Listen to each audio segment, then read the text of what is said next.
Hitler's Pope. Part 1. The Pacellis.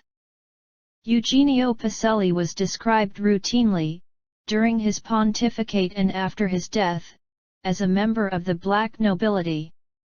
The black nobles were a small group of aristocratic families of Rome who had stood by the popes following the seizure of their dominions in the bitter struggle for the creation of the nation-state of Italy.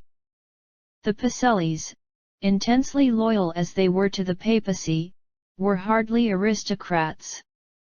Eugenio Pacelli's family background was respectable but modest, rooted on his father's side in a rural backwater close to Viterbo, a sizable town 50 miles north of Rome. At the time of Pacelli's birth in 1876, a relative, Pietro Caterini, referred to as the Count by members of Eugenio's own generation, still owned a farmhouse in a little land in the village of Onino. But Pacelli's father and grandfather before him, as well as his elder brother, Francesco, owed their distinction not to noble links or wealth but to membership of the caste of lay Vatican lawyers in the service of the papacy. 1 Nevertheless, from the 1930s onward, Pacelli's brother and 3 nephews were ennobled in recompense for legal and business services to Italy and the Holy See. Pacelli's immediate family association with the Holy See dates from 1819, when his grandfather, Marcantonio Pacelli, arrived in the Eternal City to study canon, or church, law as a protégé of a clerical uncle, Monsignor Prospero Caterini. By 1834 Marcantonio had become an advocate in the Tribunal of the Sacred Rota, an ecclesiastical court involved in such activities as marriage annulments. While raising 10 children, his second child being Eugenio's father, Filippo, born in 1837, Marcantonio became a key official in the service of Pius IX, popularly known as Pio Nono. The quick-tempered, charismatic, and epileptic Pio Nono, Giovanni Maria Mastiferetti, crowned in 1846, was convinced, as had been his predecessors from time immemorial, that the papal territories forming the midriff of the Italian peninsula ensured the independence of the successors to Saint Peter. If the Supreme Pontiff were a mere inhabitant of a foreign country, how could he claim to be free of local influence? 3 years after his coronation, it looked as if Pio Nono had ignominiously lost his sovereignty over the Eternal City to a Republican mob. On November 15, 1849, Count Pellegrino Rossi, a lay government minister of the Papal States, famous for his biting sarcasm, approached the Palazzo della Cancelleria in Rome and greeted a sullen waiting crowd with a contemptuous smile. As he was about to enter the building, a man leapt forward and stabbed him fatally in the neck. The next day, the Pope's Quirinal summer palace above the city was sacked, and Pio Nono, disguised in a priest's simple cassock and a pair of large spectacles, fled to the seaside fortress of Gaeta within the safety of the neighboring kingdom of Naples. He took with him Marcantonio Pacelli as his legal and political advisor. From this fastness, Pio Nono hurled denunciations against the outrageous treason of democracy and threatened prospective voters with excommunication. Only with the help of French bayonets, and a loan from Rothschilds, did Pio Nono contrive to return to the Vatican a year later to resume a despised reign over the city of Rome and what was left of the papal territories.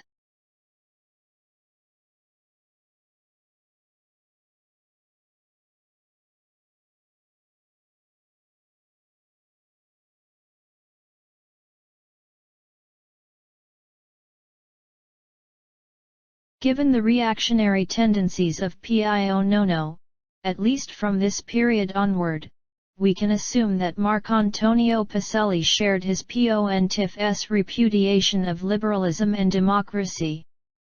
After the return to Rome, Marcantonio was appointed a member of the Council of Censorship, a body charged with investigating those implicated in the Republican plot. In 1852 he was appointed Secretary of the Interior.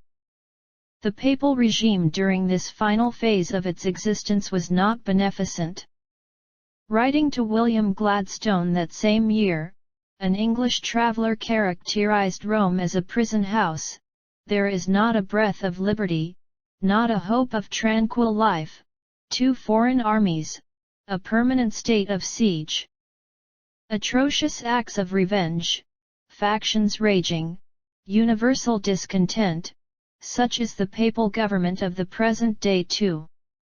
The Jews were made a target of post-republican reprisal. At the beginning of his reign, Pio Nono had begun to promote tolerance, abolishing the ancient Jewish ghetto, the practice of conversionist sermons for Roman Jews, and the enforced catechizing of Jews baptized by chance. But although Pio Nono's return had been paid for by a Jewish loan, the Roman Jews were now forced back into the ghetto and made to pay, literally, for having supported the revolution. Then Pio Nono became involved in a scandal that shocked the world.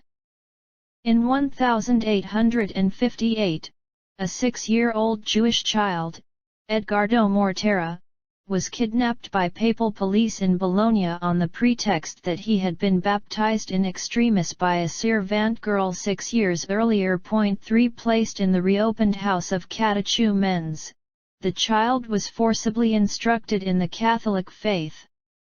Despite the pleas of Edgardo's parents, Pio Nono adopted the child and liked to play with him, hiding him under his soutane and calling out, "Where's the boy?"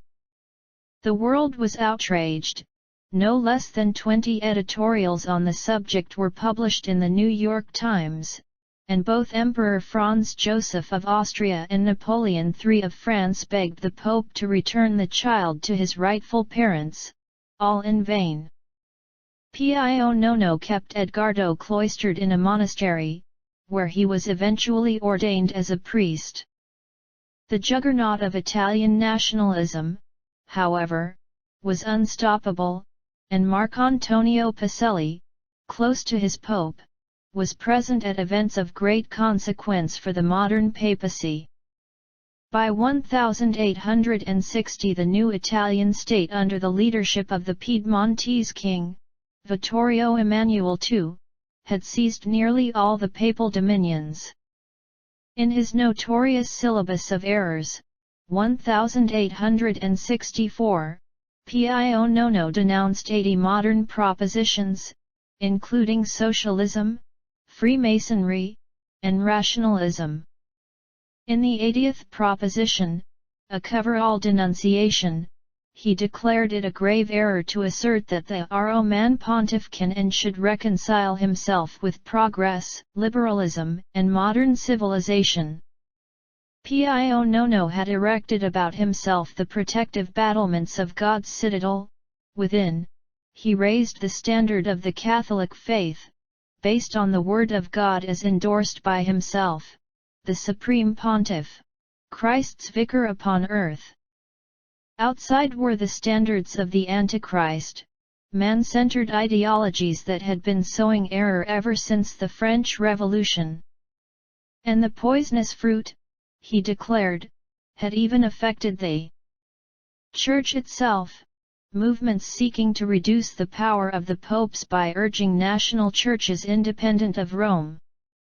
Yet just as influential was a long-established tendency from the opposite extreme, ultramontanism, a call for unchallenged papal power that would shine out across the world, transcending all national and geographical boundaries.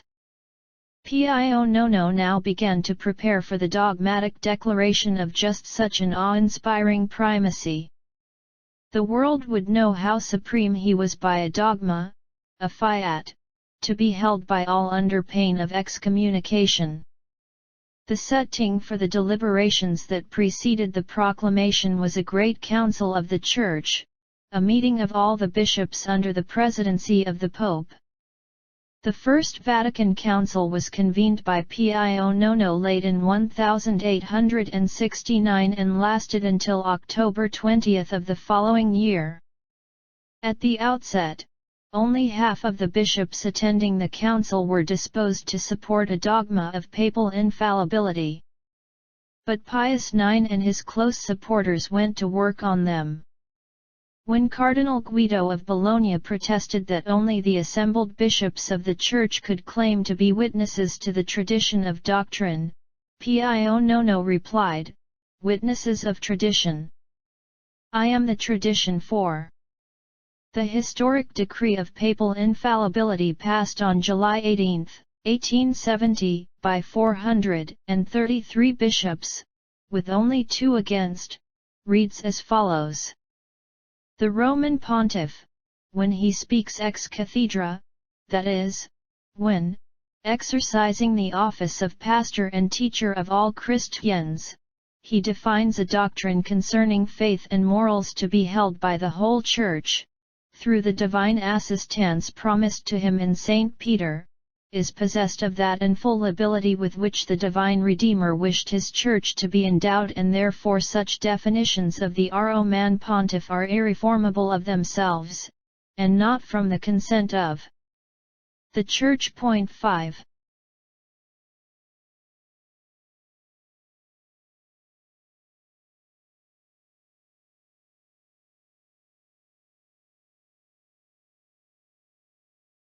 An additional decree proclaimed that the Pope had supreme jurisdiction over his bishops, individually and collectively. The Pope, in effect, was ultimately and unprecedentedly in charge. During the hour of these great decisions, a storm broke over St. Peter's Dome, and a thunderclap, amplified within the basilica's cavernous interior, shattered a pane of glass in the tall windows. According to the Times, London, the anti-infallibilists saw in the event a portent of divine disapproval. Cardinal Henry Manning, the Archbishop of Westminster and an enthusiastic lobbyist for Pio IX, responded disdainfully, "They forgot Sinai and the Ten Commandments." 6. Before the council could turn to other matters, the last French troops pulled out of the Eternal City to defend Paris in the Franco-Prussian War.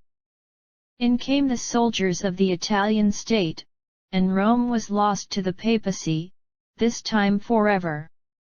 All that remained to Pio IX and his curia, the cardinals who ran the erstwhile papal states, were the 108.7 acres of the present-day Vatican City, and that on the sufferance of the new Italian nation-state. Shutting himself inside the apostolic palace overlooking St. Peter's, Pio refused to come to an accord with the new state of Italy. He had already, in 1868, forbidden Italian Catholics to take part in democratic politics. Marcantonio Pacelli might have been out of a job had he not helped found a new Vatican daily newspaper in 1861.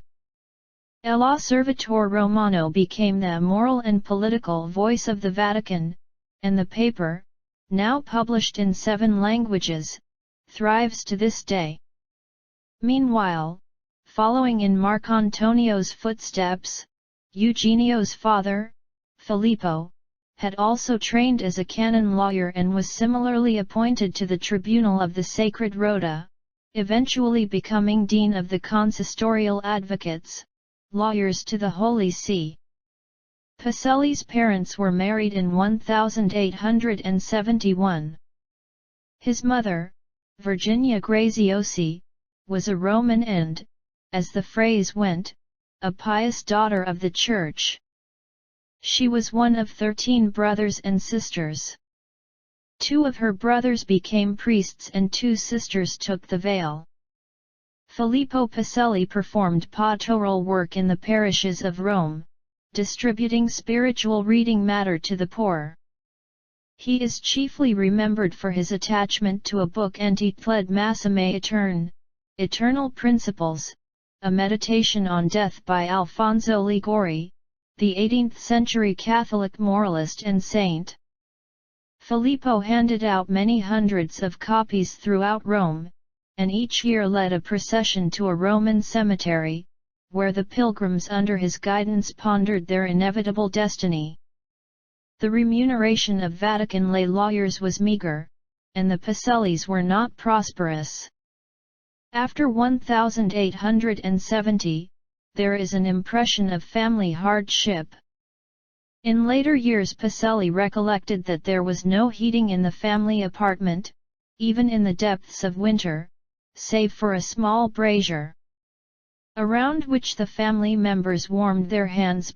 7 Whereas after 1870 many of their lay contemporaries entered the well-paid bureaucracies of the New Italy, the Pacellis remained faithful to their indignant rejection of Vittorio Emanuele's usurpation.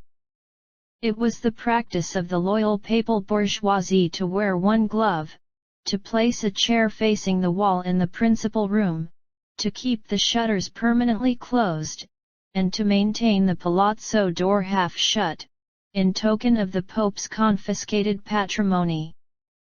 The Pacellis, although lacking an entire palazzo of their own, were of this staunch constituency. Eugenio Pacelli was thus raised in an ambience of intense Catholic piety, penurious respectability, and an enduring sense of injured papal merit. Above all, the family was steeped in a wide scope of legal knowledge and efficacy, civil, international, and ecclesiastical. As the Pacellis saw it, their papacy and their church, threatened on all sides by the destructive forces of the modern world, would survive and in time overcome through shrewd and universal application of the law.